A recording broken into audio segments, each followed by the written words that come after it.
Today's guest is Josh Clemente. He's the founder of Levels. He's a mechanical engineer and CrossFit L2 trainer. And at SpaceX, he led a team to develop life support systems that in May of 2020 began sustaining astronauts on trips to and from the International Space Station aboard Crew Dragon, the first human-rated commercial spacecraft in history. Josh has also spent time designing and building Hyperloop technology and leading engineering for a company providing vehicle-based rescue systems for emergency response teams. Josh enjoys the outdoors, functional fitness training, technology, coffee, and restoring motorcycles.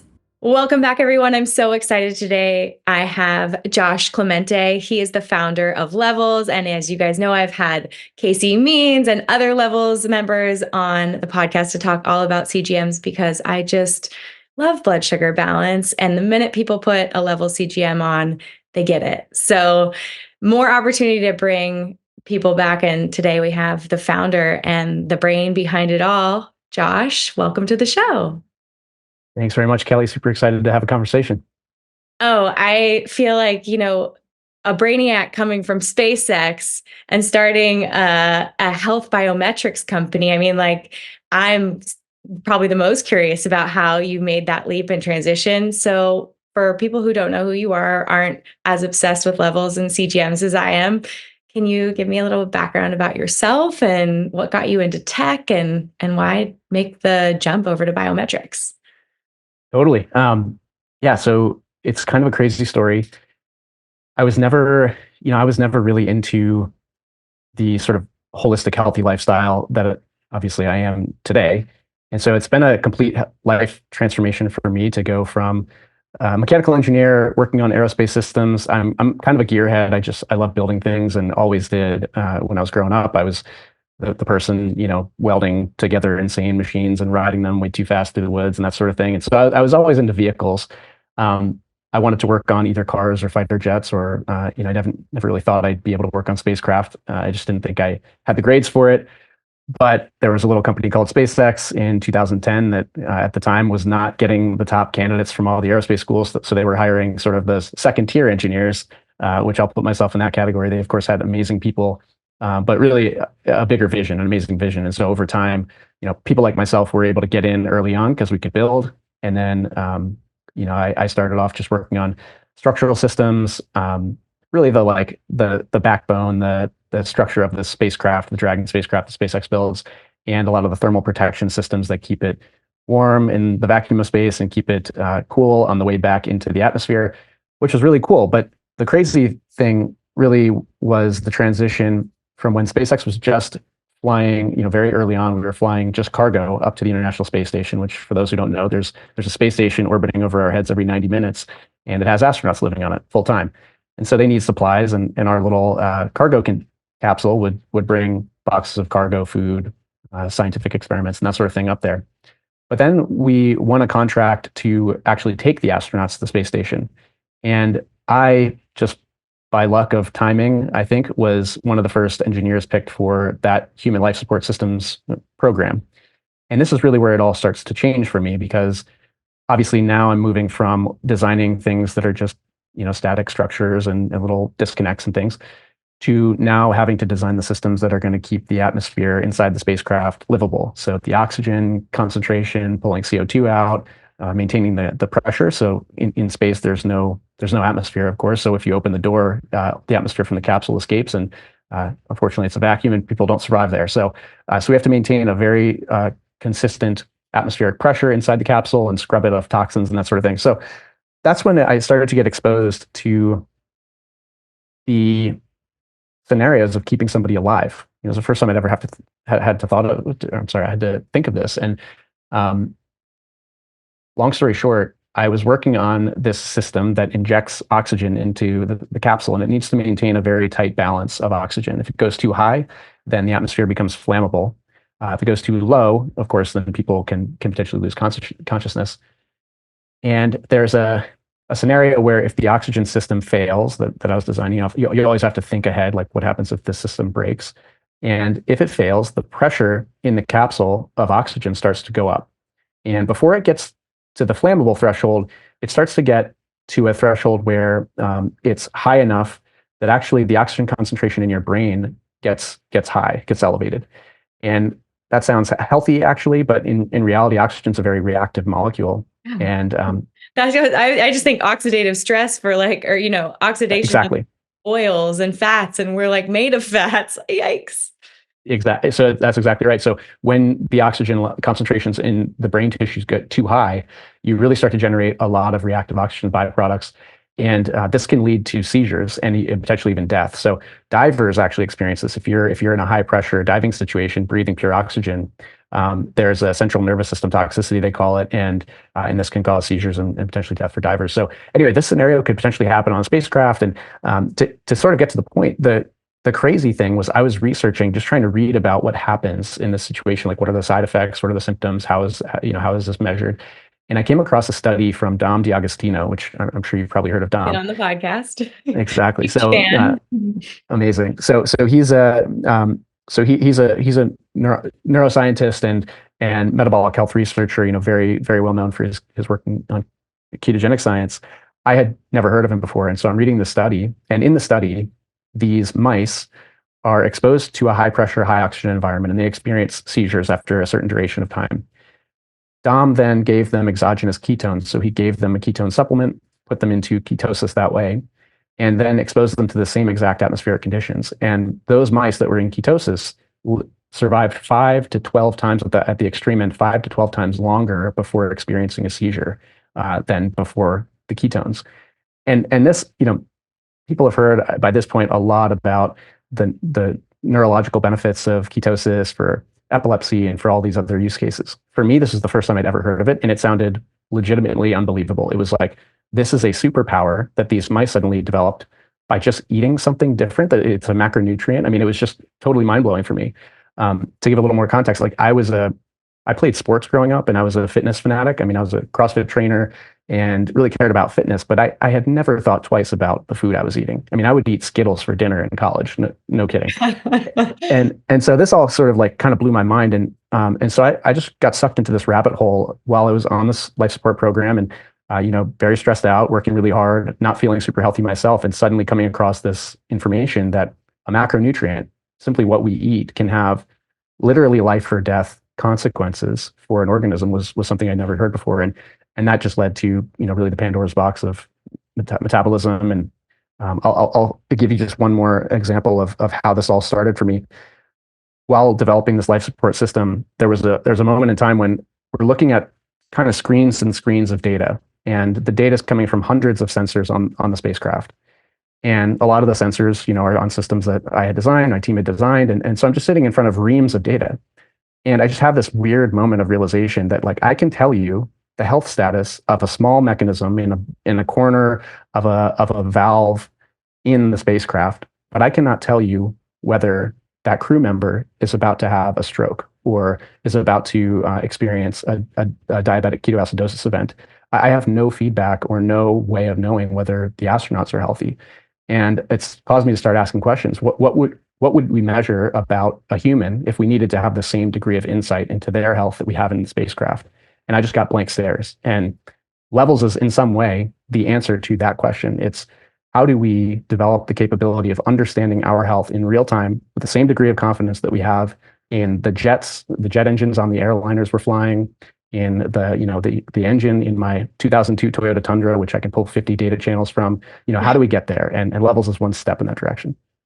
Ugh, I can only imagine what it felt like to have so much control over all of the mechanics of, the spacecraft, and then to be kind of given the responsibility of humans inside of it instead of just food or cargo or space, science experiments, just to think like, wow, that is a moment where you would just feel all the pressure in the world. I can only imagine. And so I guess my follow-up question is then why out of all the biometrics that you could look at, from like blood pH to heart rate to, to any of the other things that we could measure, why blood sugar? Yeah, it's a really great question. And some of it is, well, the short answer is it's the first molecule that we can measure continuously. And it's sort of backwards the way that we developed the continuous glucose monitor, um, it really exists because blood sugar irregularity or blood sugar lack of control of blood sugar is a symptom of diabetes. Um, but the reason it's a problem is that when blood sugar levels get super irregular, a lot of cascading consequences start to happen. It is the number one fuel for all the cells in the human body, from the brain to the to the tissues to the heart. Every muscle is contracting because of glucose. And so it makes it a really powerful high leverage molecule. And so when I was, initially getting pulled into this rabbit hole of metabolic health, I read about ketosis, and so I started from that thread. Dom is talking about ketogenic diets and exploring all the neurological benefits. And so the first thing I thought is, maybe I should be on this diet. If it's giving these rats superpowers, like I kind of want those superpowers. So I started from the perspective of, okay, ketones are this alternative fuel source that can be used instead of glucose. And so I wanted to start to measure, these fuel molecules. It seemed like in order for us to be able to generate healthy amounts of energy, you need to be able to do it without a bunch of toxic byproducts. And you need to be able to kind of balance all of these nutrients in the body. And so I wanted to be able to measure these things, and it just became obvious. The way that we collect data in the modern world is continuous, high resolution, right? We don't go and with the spacecraft go and like take a monitor and like stick it into a little port and pull a data measurement and then run back to our computers and go pull it up, right? We have streaming, hundreds of channels of sensor data on not just again the spacecraft, but across every machine that we design. So in the same way, my brain immediately goes to, if we're going to really establish patterns and insights into this sort of master molecule of human energy, what that is glucose, we've got to be able to do it on a continuous basis. And so continuous glucose monitor made total sense to me. It was just a really smart starting point. I thought that the health industry had developed because they wanted to monitor this, but it turns out, no, this is actually just intended to be used as a symptom tracker for people who need to inject a medicine, insulin. So, I never started from the perspective of diabetes tracking. It was always about going upstream of that and really understanding how the system is functioning. And glucose was a really powerful molecule. It had leverage, again, across all the systems from, your muscles, your heart, your brain. But it really is just the first. And as you mentioned, there are countless markers that you should want to know in order to really understand how your body is functioning in a holistic sense. And glucose was the start. Levels has since started to work with blood work and with additional markers from activity monitors, et cetera. But I will just say that the continuous glucose monitor, I think, is the foundation and the proof of concept for the direction that healthcare technology is going to take.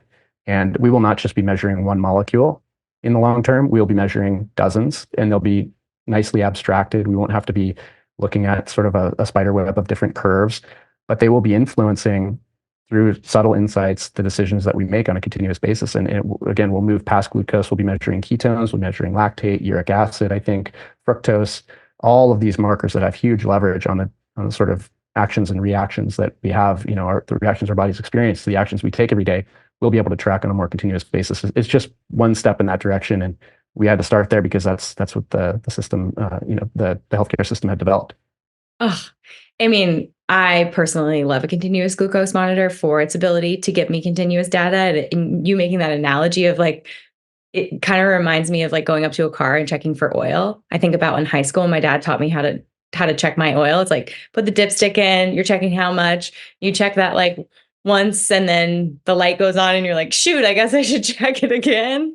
That's our version with blood tests, with a once yearly Quest diagnostic blood test. And, I can even just think about what happened to me recently. I tested my blood in February and just again, like a couple of weeks ago, and I had drastically different numbers. And, that February draw, I was kind of under the weather. My kids had given me a cold. And this one, 2 weeks ago, I was feeling tip top shape, feeling good. Like I was well slept. I was, not under proteined. I, wasn't nursing as much.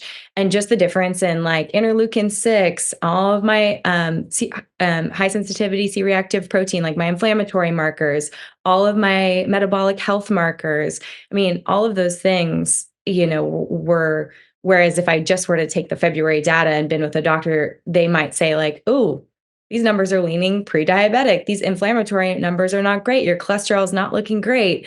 In reality, a functional MD is going to look at that and go like, okay, you're kind of under the weather. Let's retest. And he gave me the blood draw to retest like 6 weeks later. And then in mom and business entrepreneur ways, I didn't do it for a while, but I knew that it was just because of what I was going through. And if I had some continuous way of looking at those numbers, I would see, oh, this is lifestyle factors, stress. I was under the weather. I'm, nursing Julian a lot more, like postnatal depletion. Like, what can I do to get better? And I mean, it's interesting to think that like the future of biometrics could be, all of those markers and more probably from the, I mean, I would love to have fructose. I would love to have, like I'd want to know my insulin levels. I'd want to know, just to be able to understand like what's really happening in my body. And it makes perfect sense to me that continuous glucose monitor was the way you went because you have been working with machines and had all this data for so long. So I'm curious now. I mean, obviously, Levels gets a lot of insights from their users, and you're able to do a lot of research. But when you're looking at continuous glucose monitors, can you talk about some of the things that would cause an elevation in glucose or a drop in glucose that are maybe non-food related or key metrics that you guys are finding in your research? Absolutely. Yeah. One of the fascinating things, and I mean, you touched on this really nicely with the dipstick analogy. We are stuck in this mindset that we sort of have a health state or health status, and you can just sort of probe that with a blood test and just check it now and then. And this really comes from the healthcare system, which has been set up for these annual checkups. If you were to look at those data points, and we take those, like you say, we take a slice and we say, okay, this is your triglycerides number, and this is your bad cholesterol. So we sort of think those are a flat line and that they really don't move. The reality is triglycerides swing by 100% plus or minus after a meal, for example. So you can have massive triglyceride elevations. So your triglycerides, are probably not 78. They are probably plus or minus, 40 points on around 78, depending on what you ate for dinner last night, or so these examples are really, I think, exactly what we should be thinking is that in the future, we need an oil pressure gauge, and we need a battery monitor, and we need, a mass airflow fuel sensor. And there's all these things that we have across all of our machines that are giving us high resolution information. And so, yeah, I think that's exactly right. People should start thinking about their blood work as an actively involved test that you can do sequential measurements continuously. I personally get my blood work done every quarter. And, I, for example, recently found that whole psyllium husk brought my ApoB, my bad cholesterol particles down by 20%, just adding it to my yogurt in the morning. And, that's the equivalent of a statin, taking a medication that would be prescribed. And that's the type of thing that, and I don't fault any individual in the healthcare system, but that's the type of thing that, if you look it up, it is not anticipated to work. You are not going to improve your cholesterol level 20% by adding some psyllium husk to your breakfast. So it's being engaged in the numbers and being able to connect the dots between an action and a reaction is the entire premise of Levels. Our goal is not to take a slice in time once a year or once every other year and then try to help you understand what to eat for lunch from that. It's eat lunch, and then within 30 minutes, let's get some feedback, whether directly from you or from the data set that we've built from our research, to help you understand whether that was likely a beneficial or a less beneficial decision, and what other people in our community have done to sort of improve those sorts of responses. So to get to the research that we're doing, we started this off. Again, our objective was to change the total number of people who are familiar with their metabolic health status. So right now, the CDC says that something like greater than 50% of American adults have either prediabetes or diabetes. And that amounts to about 90 million Americans with prediabetes, and 80+% of them do not know it. So if we're talking about this sort of epidemic of metabolic dysfunction, that's just one indication that you have 90 million people, 80% of them have no idea that they are trending directly towards type 2 diabetes. And when you project that forward 10 years, about 75% of them will already have developed that diabetes. And diabetes is a very, very high consequence condition, right? I mean, a lot of systems start to get strained and start to suffer when someone's experiencing prolonged high glucose levels. And so the majority of glucose has been measured and sort of monitored. CGM data for sure has been monitored in the diabetes state.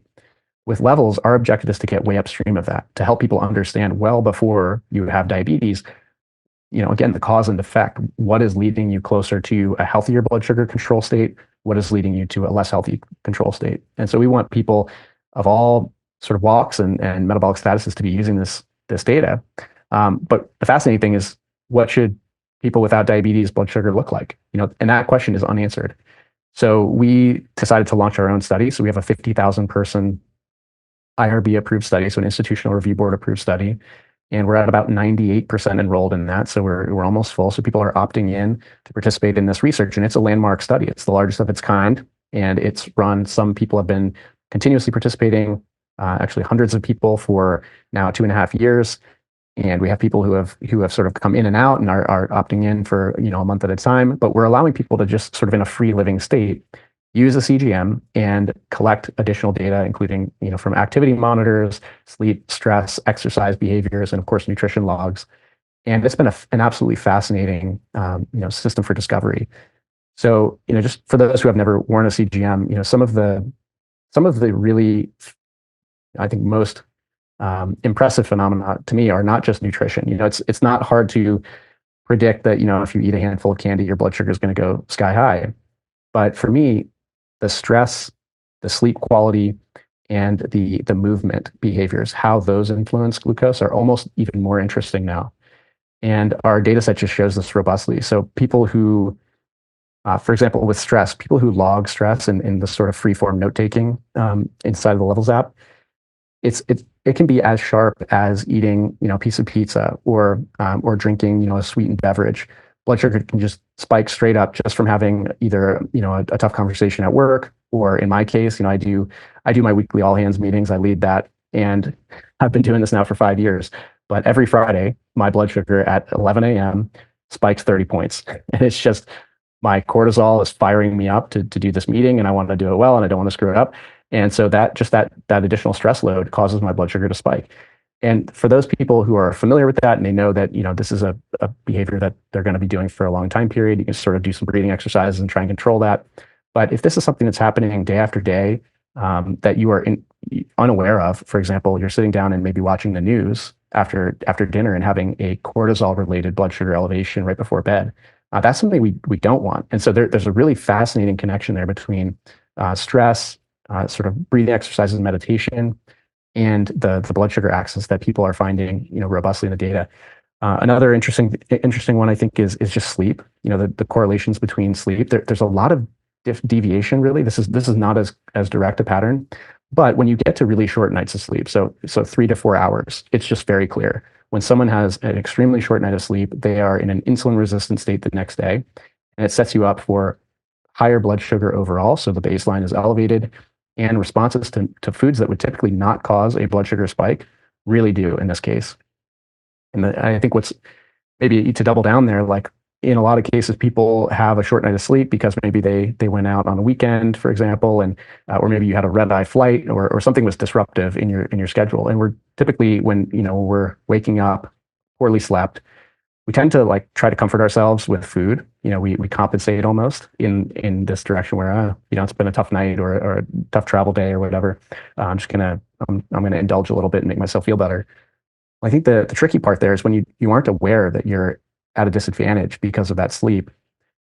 Your blood sugar is even worse than it would otherwise be with that little indulgent meal or whatever it is. So instead, when people see this data, they're more likely to have positive behaviors on the days that they are at a disadvantage. And so you see, with this unblinded glucose data, people putting in the work to understand how the consequences of yesterday's actions are leading to today's sort of context, and you can take a slightly different direction with your meals that day. Other stuff, just to quickly get through, weight loss. People who log their meals in the Levels app, and even whether or not they have a CGM, will lose weight. People who use a CGM and log their meals will lose weight at an increasing rate.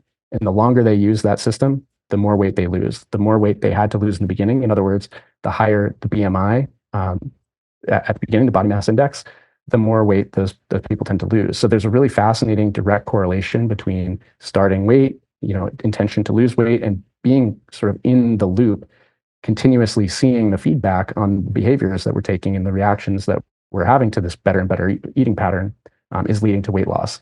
And then just movement, simple movement. One of the things that I was very skeptical of early on, again, I was into sports and I was into, hardcore physical fitness stuff, and always kind of rolled my eyes at the idea that something as simple as a walk could be healthy for you. It didn't seem like, oh, I'm not breaking a sweat. I'm not like about to pass out. This can't be workout.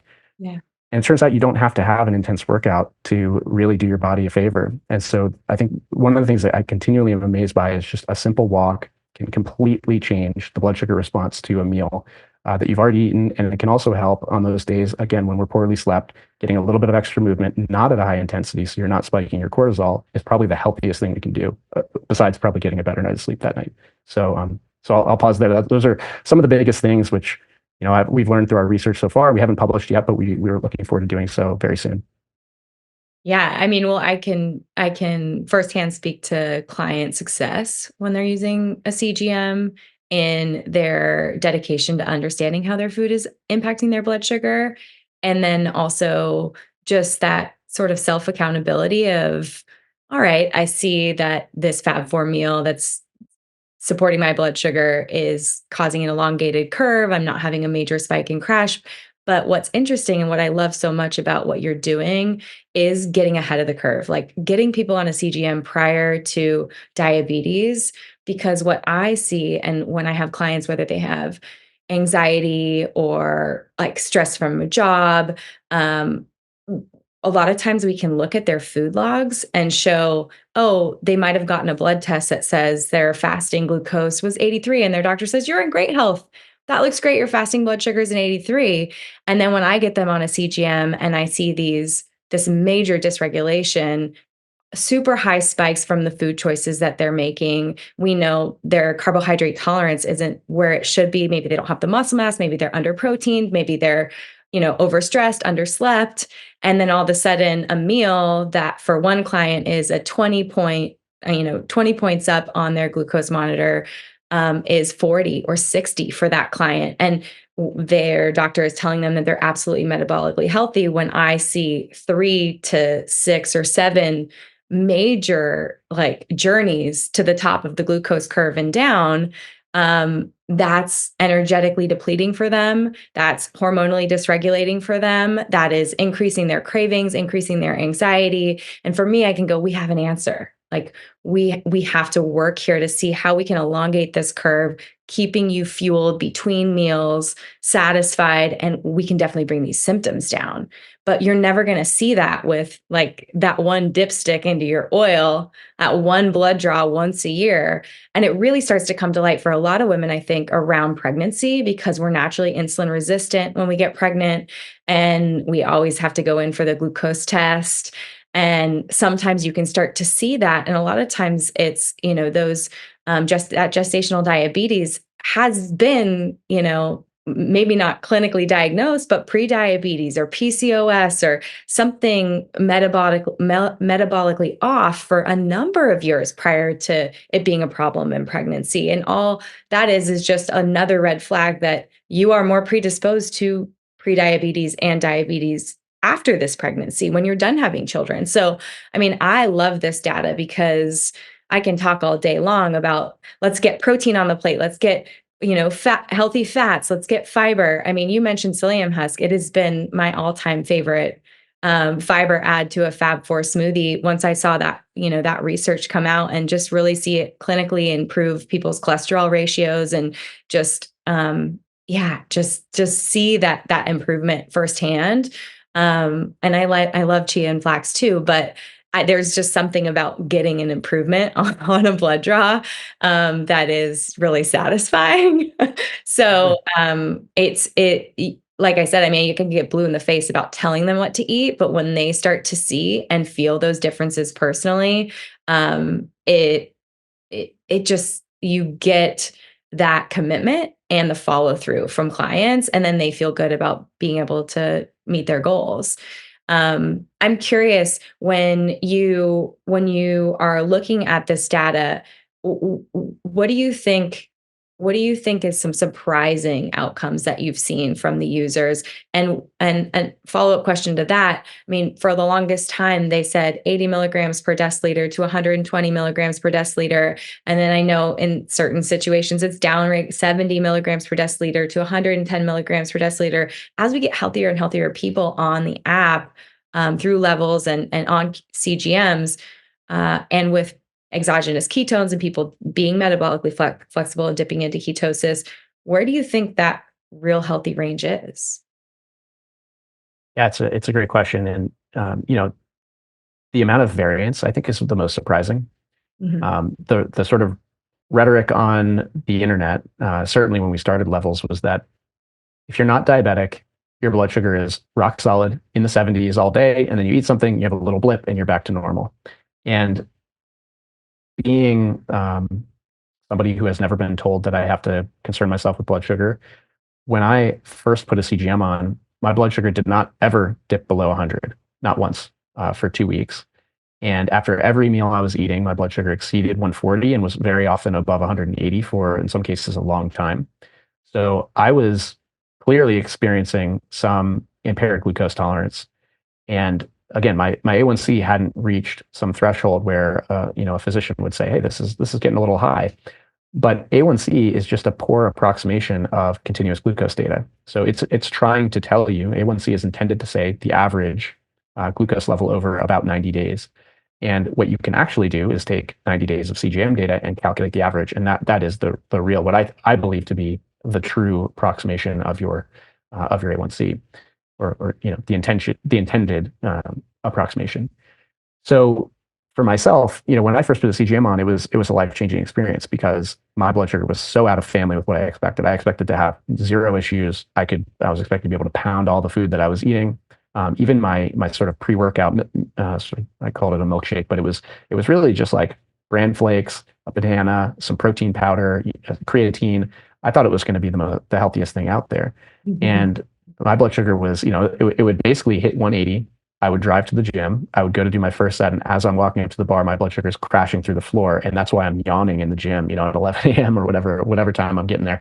And so I think the fascinating thing for me is that people who have absolutely no history and or markers that are showing an indication of elevated or impaired glucose, and even no aesthetic, aren't overweight, have never had an experience with something like a diabetes indication, can have really deranged blood sugar. And I'm one of these people. And one of our advisors, Dr. Ben Bickman, he sort of looks into this. So certainly is doing similar research to Dom in the space of ketosis, but he's really looking at these other maybe pathophysiologies or these examples where, for example, people are hypersensitive to cortisol.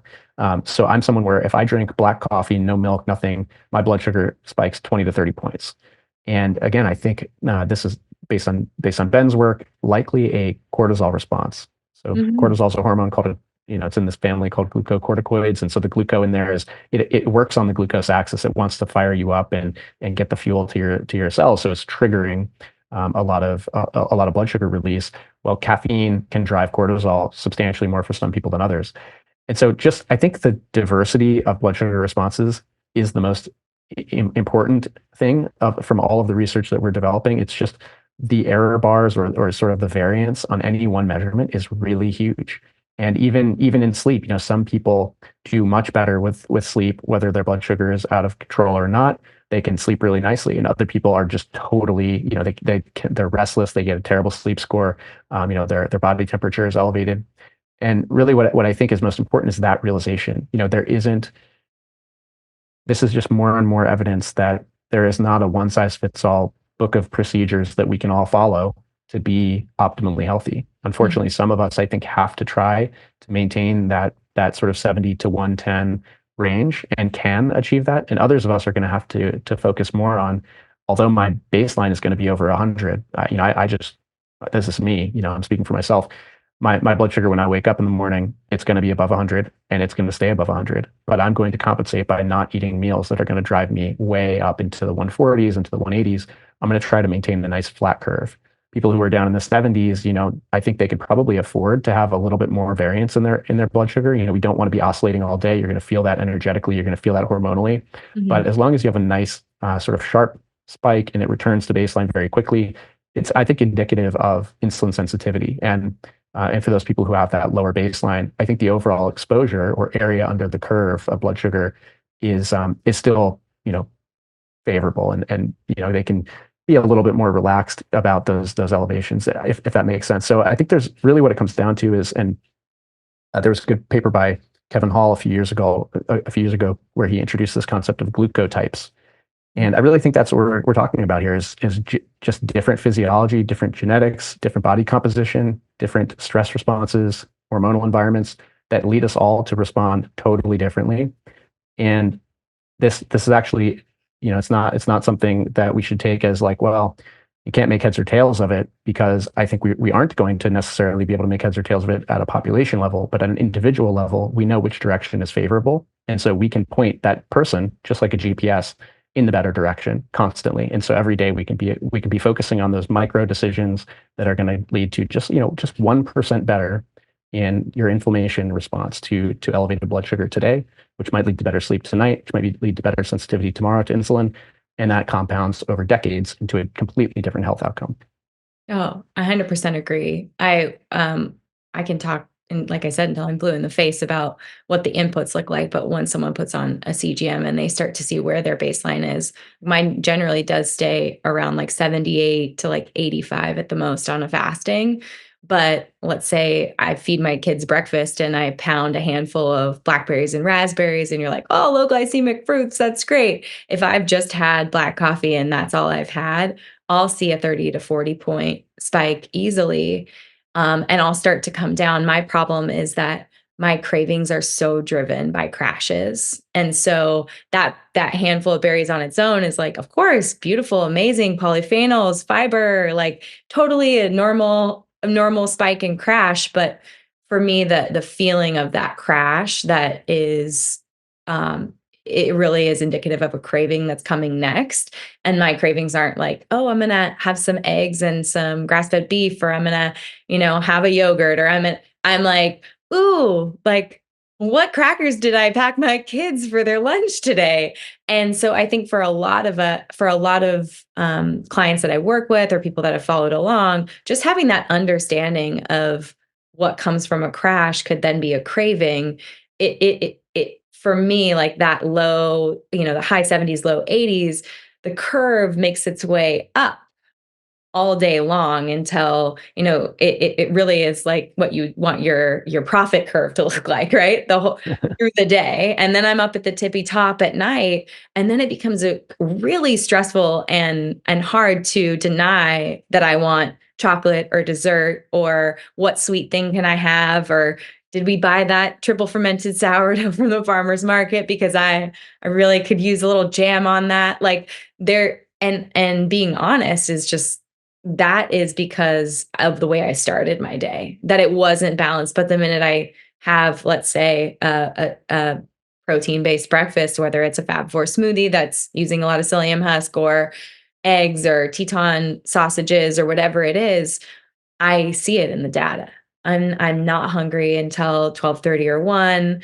I'm able to make healthier choices. I'm choosing to have protein first, and I'm elongating that curve. And yeah, of course, there's habit around wanting a dessert at dinner time or at night, but it is a different feeling than when I see a day where I'm up and down.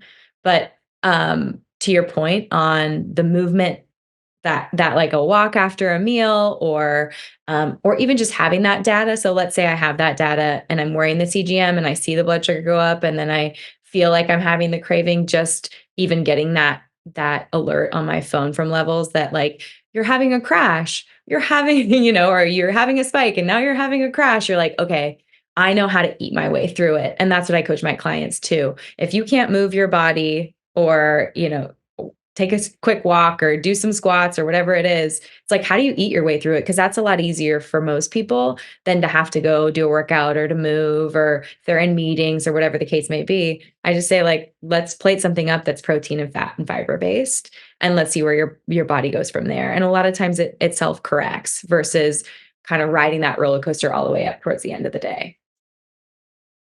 Yeah, I think, what that level of insight and detail that you're describing, having that intuition now driven by data for your own body and knowing that how the morning leads to the midday leads to the evening and what that outcome looks like, I feel very similarly. But I would never have had, these sorts of insights without this real sort of journey of being able to observe my body's metabolic responses to the choices I'm making.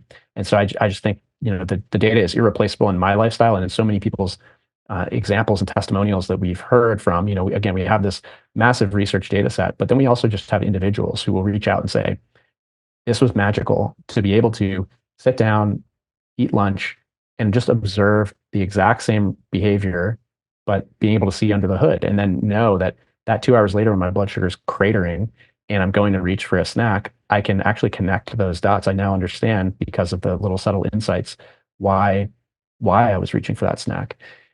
And the purpose of the research data set that we've been building, number one is because we need to describe better the population of not sort of non-diabetic blood sugar control. We really need that information for metabolic science to evolve.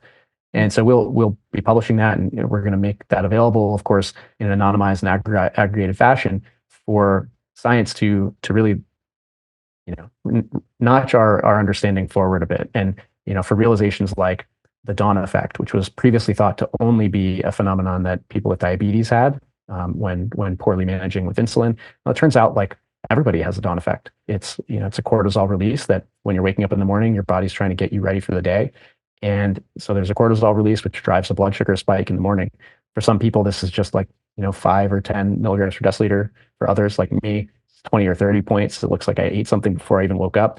And so just recognizing that can help inform how we treat diabetes, for example. So you can imagine if the dawn effect is a natural phenomenon, maybe you don't, as somebody with diabetes, want to inject, a large bolus of insulin first thing in the morning. Maybe that's actually a natural and favorable thing. So I think this is really going to drive beneficial improvement in our understanding of metabolic science. And then the second thing is that this data is going directly back into making our product better and more accessible for other people.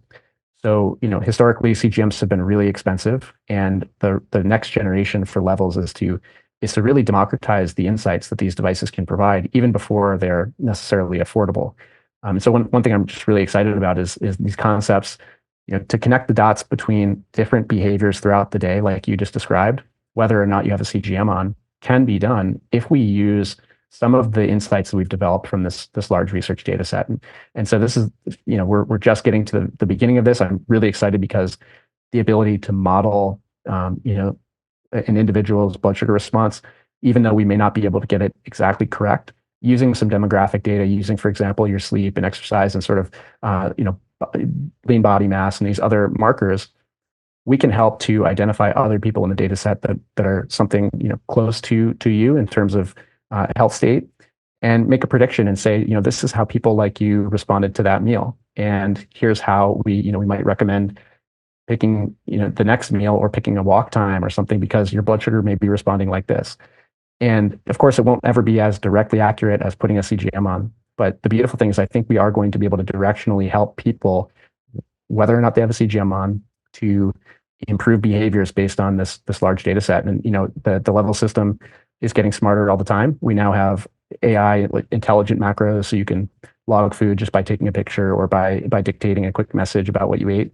And that'll get broken out into ingredients and macros and just lowering the burden of using these tools and then providing feedback, again, whether or not you have or can afford or want to use a CGM. That's the next generation of, I think, where we're going with this real-time data. It's super exciting. I love the new AI addition. I mean, I took a picture of like a chicken salad the other day and I didn't even have to really edit anything. I was like, it's all there. That's perfect. It just put the list of everything that it saw in my photo. It made it really super easy. Going to the dawn effect and sort of some insights that you or recommendations that you would make from the learnings from this research and all of the users.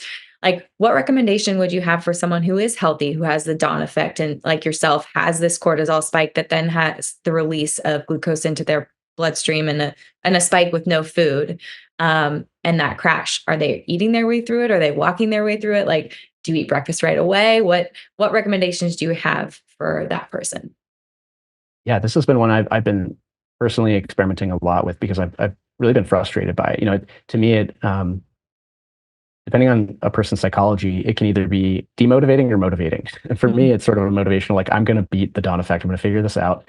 For sure, the things that I have started doing, and I'm not 100% consistent on these, but the elements, if you have a dawn effect that is really frustrating or higher than you'd like, it's always worse for me after I've had a large carbohydrate meal the night before. So if I have, pizza and ice cream, the next day the dawn effect is going to be way higher than if I hadn't.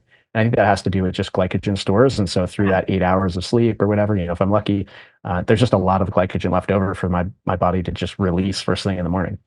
Your liver's so like, it's cool, Josh, I got you. Yeah, exactly. Don't worry, we got stores. Um,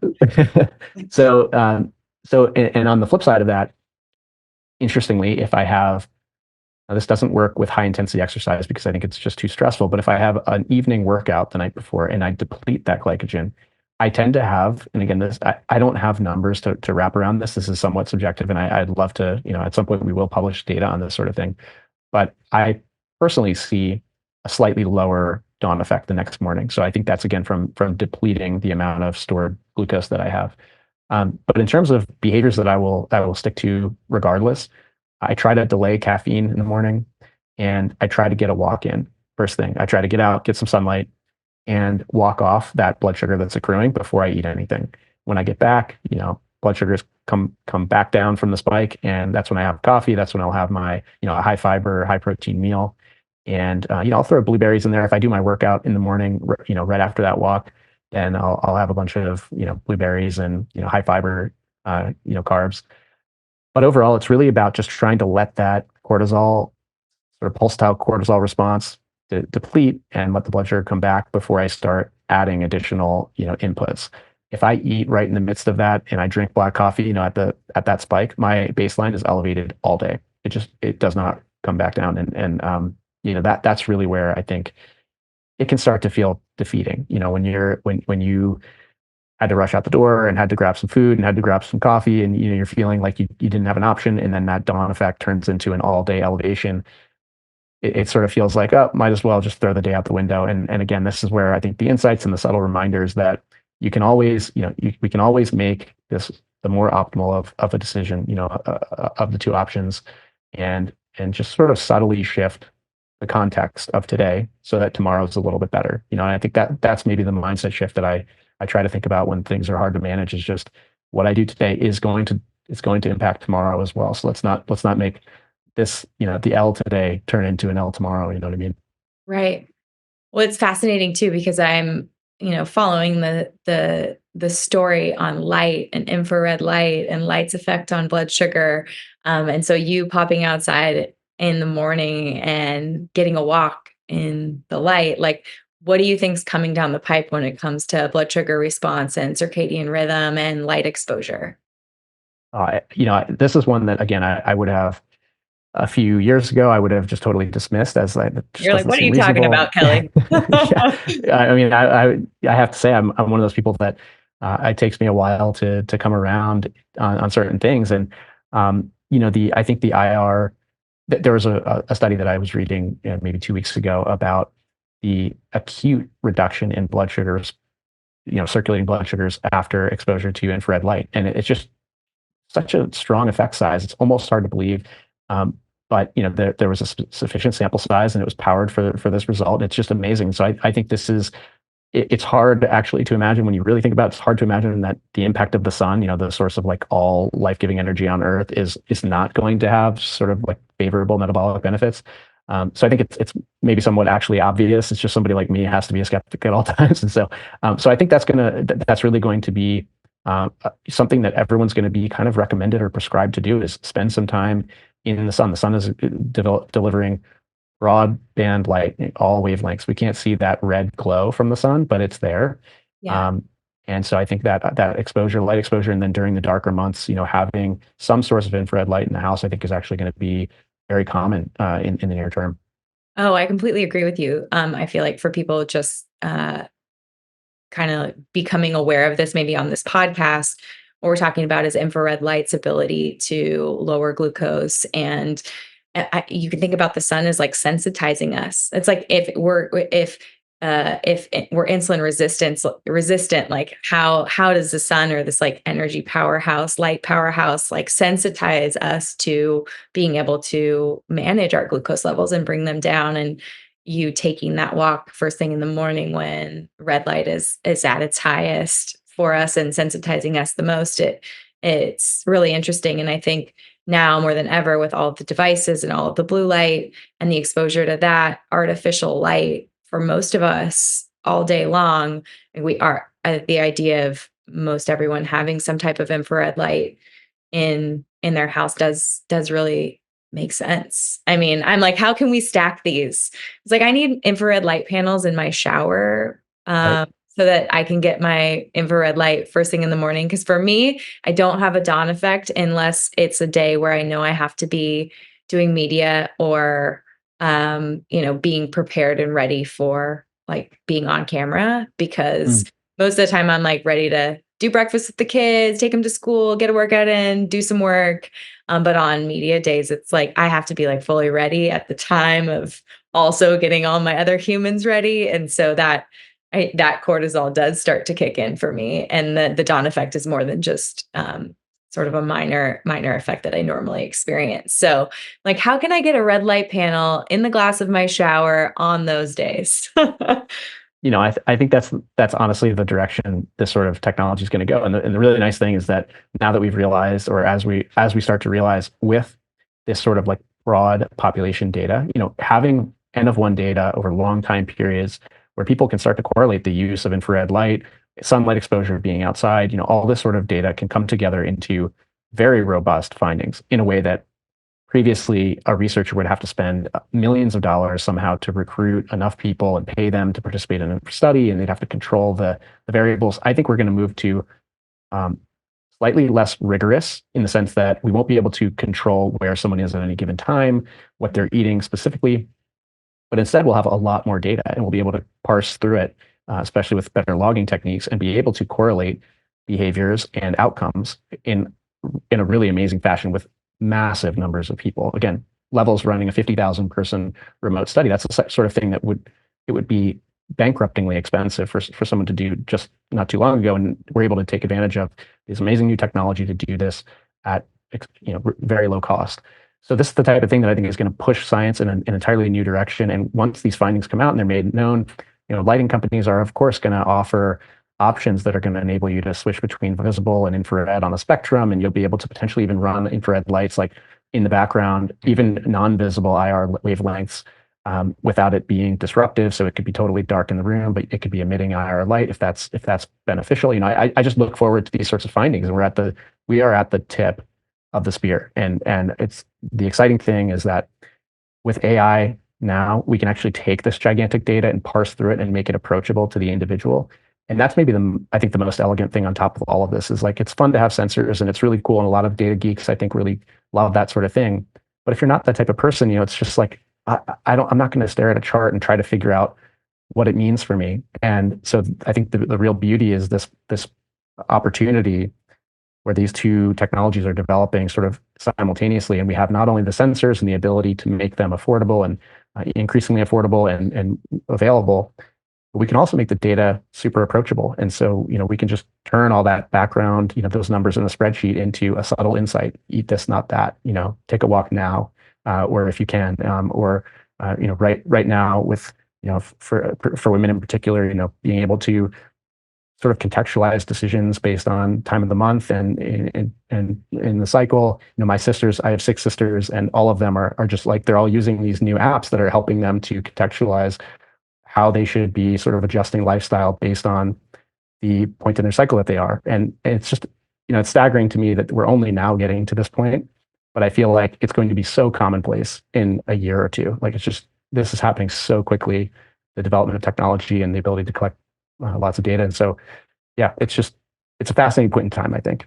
Yeah, definitely. You know what I love so much about tech and like all of these continuous sort of data points. Like I'm wearing my Aura ring right now. I love my Aura ring. I love that my Aura ring syncs to natural cycles and that I can track my cycle and my resilience and my sleep all in one place. And I think about the future for levels, like what are your dream, data sharing or like collaborations with other tech and biometrics companies, and what insights do you think we could all gain in the future from that? So I think where Levels is heading is we will be the central source for metabolic health data, the information that you need to be able to make better decisions on a daily basis. And the most, I think the crux of that is having the ability to bring in real-time molecular health data and make sense of that. That's our bread and butter, CGM data. Eventually, as more molecules become available continuously, again, as I mentioned, I think lactate, ketones, uric acid, fructose, these are all going to be coming. And being able to contextualize and make sense of that and what it actually means for the individual, not just a curve, but what action should I take from this? That will be our bread and butter. But then contextualizing the other lifestyle habits, is already a major focus for us. So these other activity trackers, Aura is an amazing one, Whoop, Garmin watches, we can today sync with this information through connections through Apple Health and Google Health Hub, I believe they call it now, was previously Google Fit, Health Connect. So we can pull that data in today and essentially place that on the same trajectory or timeline as your blood sugar information. And I think that's key, is that understanding how your blood sugar or your metabolic health is responding to these actions is really the most valuable implementation of that heart rate data, that sleep data. It's helping you understand that how is that lever of sleep impacting my blood sugar control.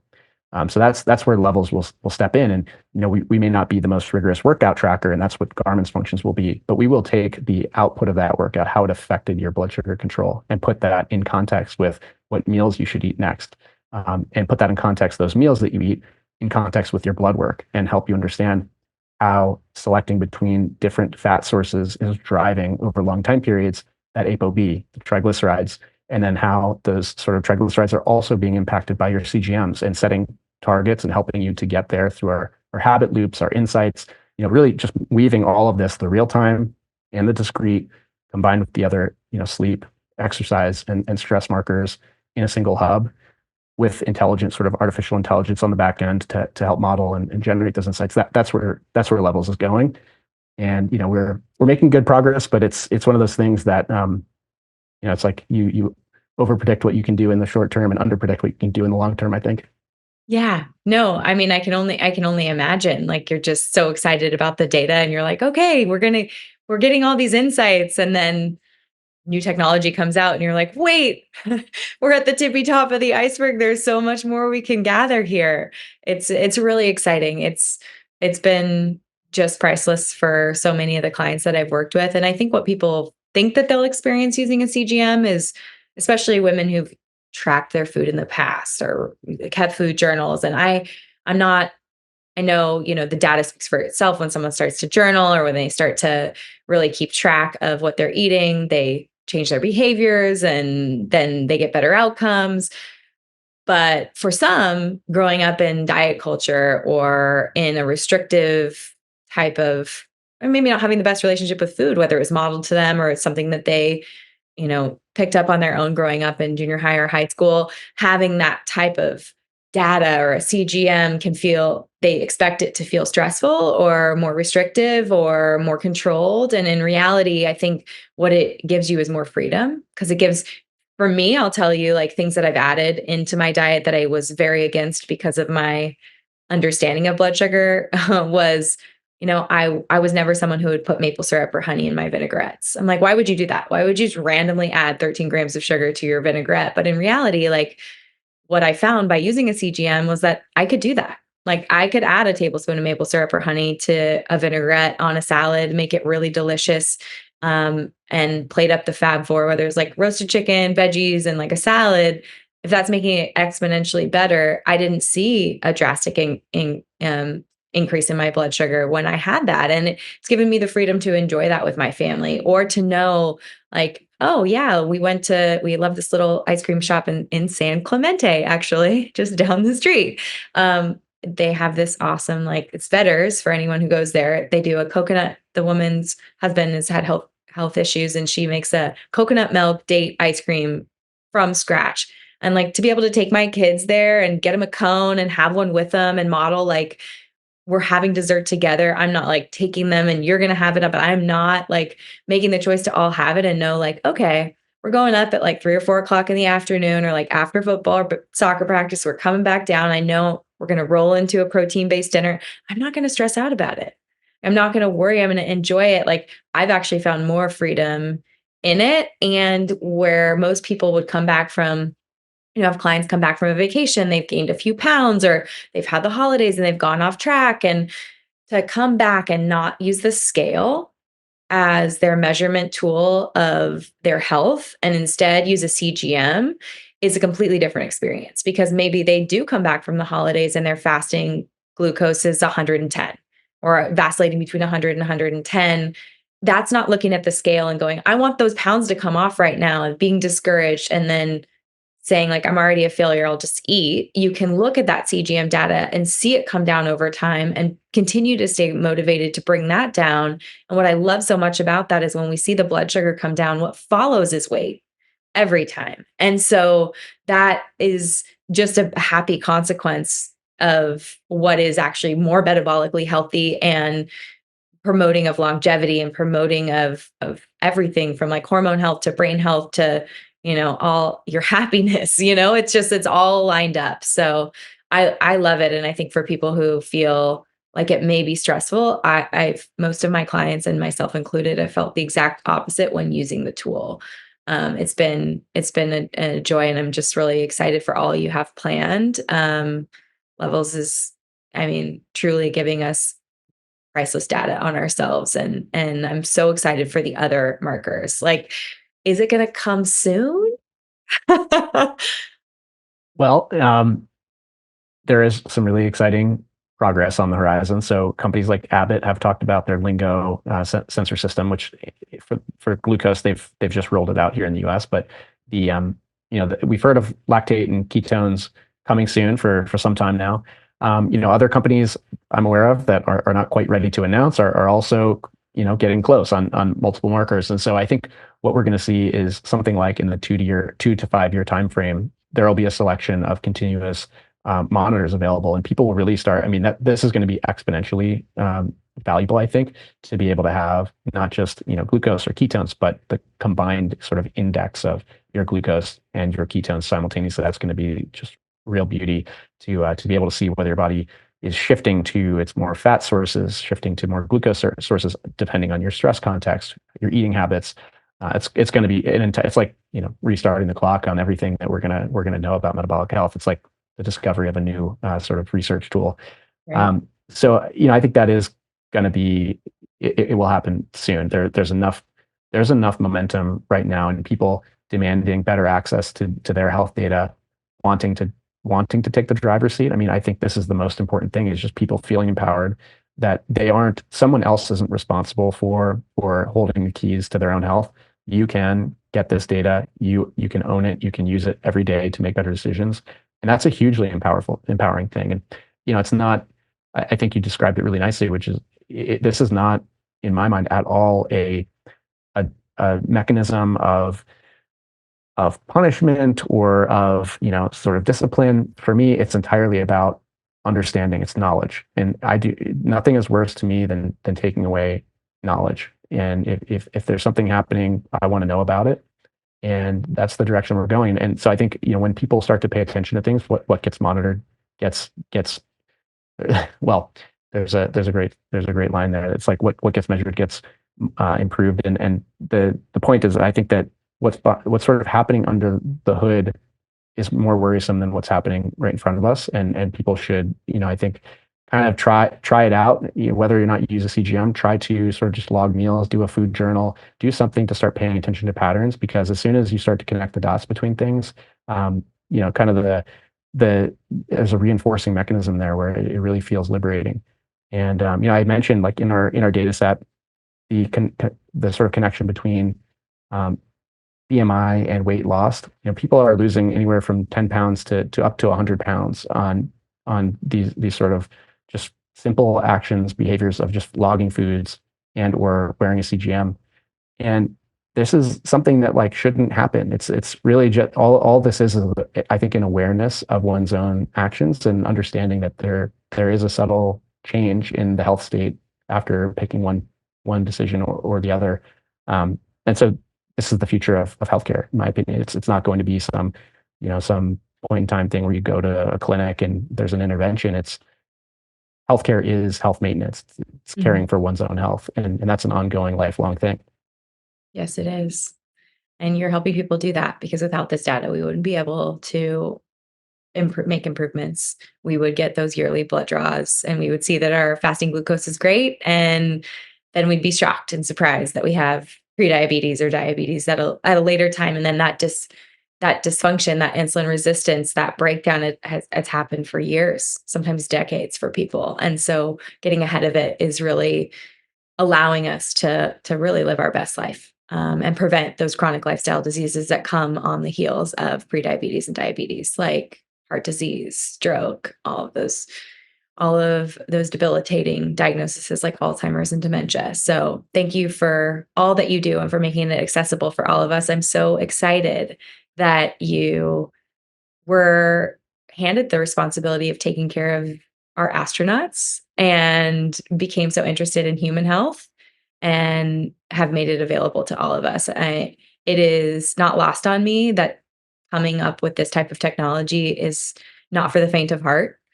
You have to be 100% dedicated, willing to raise the money and do the work. And you guys have done that at levels. And I'm so, so grateful. So thank you. Thank you, Josh, for sharing your story here and for advocating for all of us to take our own health into our own hands.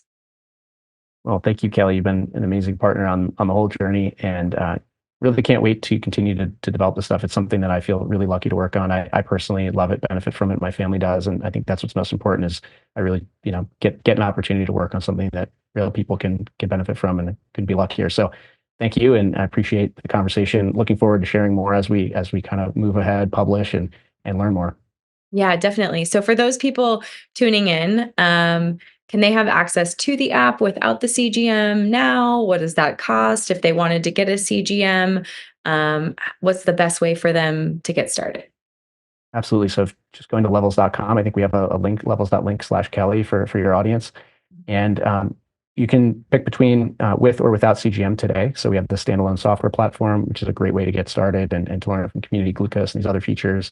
And we offer monthly and annual subscriptions. And then CGM is sort of ad libitum. So if a CGM is something that someone wants to try, feel free to just opt in at any time. And that's sort of a seamless experience. You can order from directly in the app. So levels.com is where you can get started.